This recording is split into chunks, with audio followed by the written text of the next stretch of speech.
अस्सलाम वालेकुम students, I hope you people are doing good. As you know कि हम लोग चैप्टर नंबर 4 की रिवीजन कर रहे थे। हम लोगों ने ऑर्गेनेलिस का टॉपिक स्टार्ट किया हुआ था और लास्ट टाइम हम लोगों ने एंडोप्लाज्मिक रेटिकुलम, गोल्गी ऑपरेटस और लाइसोसोम्स को डिस्कस किया था। आई होप कि आप लोगों ने इन टॉपिक्स को डायग्राम्स के साथ कवर अप कर लिया होगा। यू नो वेरी वेल कि डायग्राम जो है बहुत इंपॉर्टेंट है। आप लोगों को डायग्राम्स जो है वो आनी चाहिए। You people have to practice diagrams.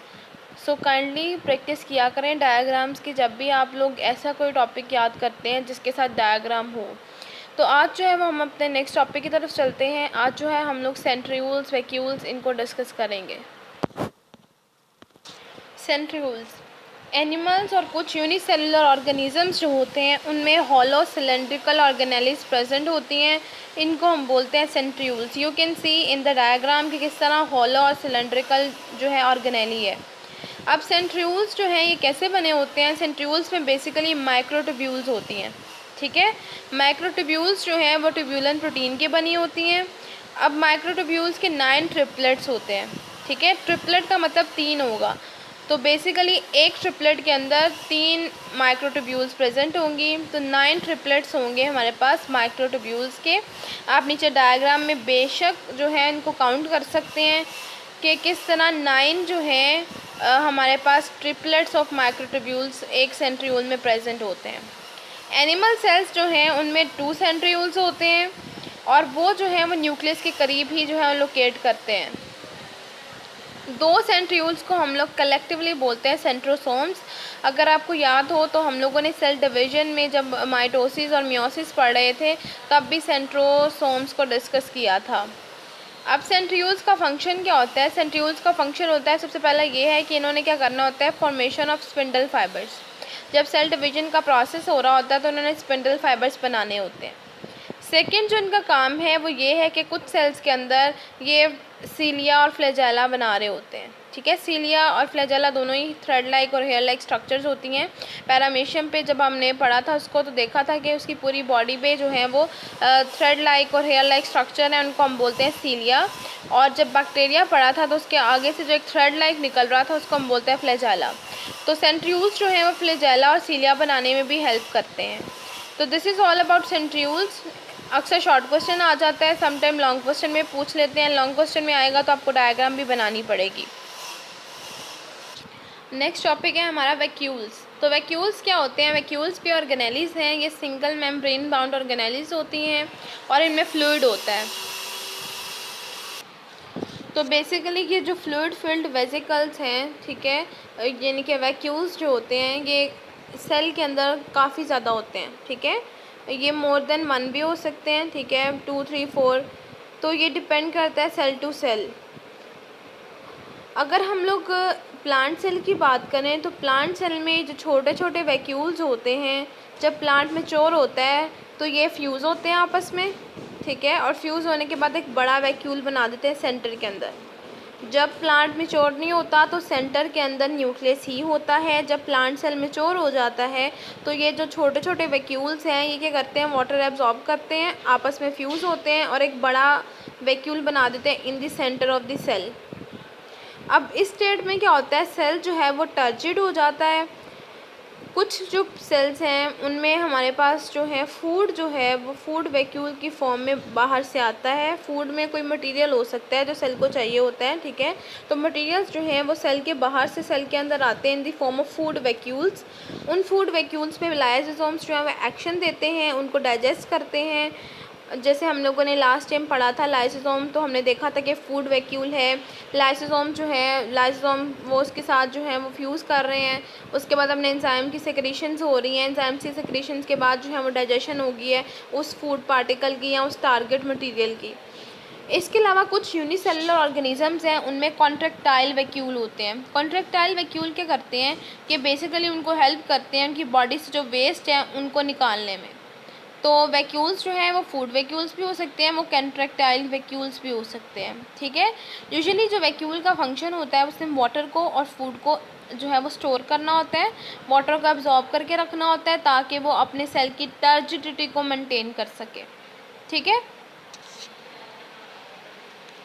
सो हमारा नेक्स्ट टॉपिक है difference between prokaryotic and eukaryotic cells. और ये बहुत ज़्यादा इम्पॉर्टेंट है। आपको पता है कि लॉन्ग क्वेश्चन भी आता है, एमसीक्यूज़ में भी पूछा जाता है और समटाइम शॉर्ट क्वेश्चन में भी आता है। तो प्रोकैरियोटिक सेल जो है, ठीक है, वो बेसिकली प्रोकैरियोट्स में होते हैं और यूकैरियोटिक सेल्स जो हैं वो यूकैरियोट्स में होते हैं। अगर हम लोग किंगडम्स की बात करें तो हम लोगों ने 5 किंगडम्स की बात की थी। किंगडम मोनेरा जो है वो प्रोकैरियोट्स का है, बाकी चारों किंगडम्स जो हैं वो यूकैरियोटिक के हैं। तो हम लोग मेन डिफरेंसेस जो हैं बिटवीन यूकैरियोटिक और प्रोकैरियोटिक सेल जो हैं वो यहाँ पर डिस्कस करेंगे। सबसे पहले बात करते हैं न्यूक्लियस की, क्योंकि सबसे ज़्यादा प्रोमिनेंट और जो मोस्ट कॉमन जो फीचर है, मोस्ट कॉमन डिफरेंस है जो डिफरेंशिएट करता है between prokaryotic and eukaryotic cell, वो है न्यूक्लियस। तो यूकैरियोटिक सेल जो होता है उसके अंदर प्रोमिनेंट न्यूक्लियस होता है। प्रोमिनेंट न्यूक्लियस का मतलब है कि न्यूक्लियस जो है उसको न्यूक्लियर एनवेलप ने जो है वो सराउंड किया हुआ है, बाउंड किया हुआ है और वो साइटोप्लाज्म से अलग है। यूकैरियोटिक सेल में तो ऐसा होता है, बट प्रोकैरियोटिक सेल में ऐसा नहीं होता। प्रोकैरियोटिक सेल में डिफाइंड न्यूक्लियस नहीं होता, प्रोमिनेंट न्यूक्लियस नहीं होता। अब प्रोमिनेंट न्यूक्लियस नहीं होने का मतलब ये है कि जो उनका क्रोमोसोम है, ठीक है, वो साइटोप्लाज्म में ही फ्रीली फ्लोट कर रहा होता है, कोई सेपरेशन नहीं होती उनके डीएनए और साइटोप्लाज्म में, ठीक है। जो डीएनए है वो साइटोप्लाज्म में ही पड़ा होता है। इनके जो हम लोग बेसिकली क्रोमोसोम है वो सिर्फ डीएनए पे कंसिस्ट करता है। अगर हम यूकैरियोट्स की बात करें तो उसमें डीएनए और प्रोटीन्स दोनों होती हैं, ठीक है। अब जहाँ पर जो है इनका डीएनए पड़ा होता है साइटोप्लाज्म में, उस रीजन को हम बोलते हैं न्यूक्लियोइड। नेक्स्ट बात करते हैं ऑर्गेनेलिस की। तो यूकैरियोटिक सेल्स में जो है वो मेम्ब्रेन बाउंड ऑर्गेनेलिस प्रेजेंट होती हैं, यानी कि mitochondria, Golgi apparatus, endoplasmic reticulum. ये हम लोगों ने पहले भी डिस्कस किया था जब ऑर्गेनेलिस की बात कर रहे थे कि जो मेम्ब्रेन बाउंड ऑर्गेनेलिस हैं वो यूकैरियोट्स में पाई जाती हैं और प्रोकैरियोट्स में एब्सेंट होती हैं।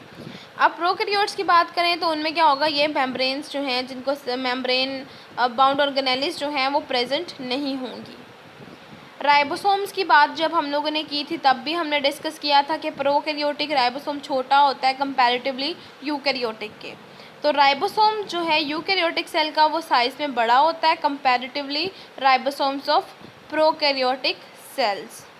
नेक्स्ट साइज़ की बात करते हैं तो यूकैरियोटिक सेल्स जो हैं उनका साइज़ जो है एवरेज होता है 10 टाइम्स लार्जर होता है than prokaryotic cell. Prokaryotic cell आपको पता है एक तो यूनिसेलुलर हैं, बहुत छोटे होते हैं, डिफाइंड न्यूक्लियस नहीं होता, तो कंपैरेटिवली यूकैरियोटिक सेल के उनका साइज़ छोटा होता है। लास्ट जो है वो है सेल वॉल। सेल वॉल जो है यूकैरियोटिक सेल की वो सेलुलोज से बनी होती है in case of plants, in case of fungi वो काइटिन से बनी होती है। एनिमल्स में सेल वॉल एब्सेंट होती है।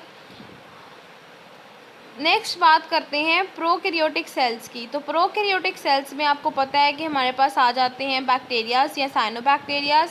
तो उनकी सेल वॉल जो है वो पेप्टाइडोग्लाइकन से बनी होती है। पेप्टाइडोग्लाइकन क्या है, ये बेसिकली एक पॉलीमर है अमाइनो एसिड्स एंड शुगर का, ठीक है, यानी कि अमाइनो एसिड्स और शुगर मिलके एक पॉलीमर बनाते हैं। पॉली का मतलब है जिसमें काफ़ी ज़्यादा यूनिट्स होते हैं, ठीक है, तो इसमें काफ़ी ज़्यादा अमाइनो एसिड्स और शुगर्स लगी होती हैं और ये पेप्टाइडोग्लाइकन बना देते हैं, ठीक है। तो पेप्टाइडोग्लाइकन से जो है वो प्रोकैरियोटिक सेल्स जो हैं उनकी सेल वॉल बनी होती है।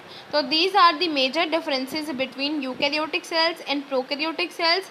आप लोगों को जब मैंने ये क्वेश्चन करवाया था तो मैंने आपको बताया था कि आपने क्वेश्चन अटेम्प्ट किस तरह करना है, किस तरह हेडिंग्स बनानी है और किस तरह लिखना है।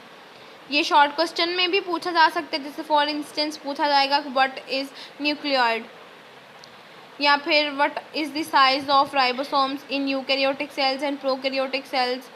या एमसीक्यूज में आ सकता है कि लार्जर किसका राइबोसोम होता है, या डबल मेम्ब्रेन बाउंड ऑर्गेनेली किस में प्रेजेंट होती है, या फॉर इंस्टेंस वो गोल्जी ऑपरेटर्स लिख के नीचे यूकैरियोटिक प्रोकैरियोटिक का ऑप्शन दे दें किस में होगी।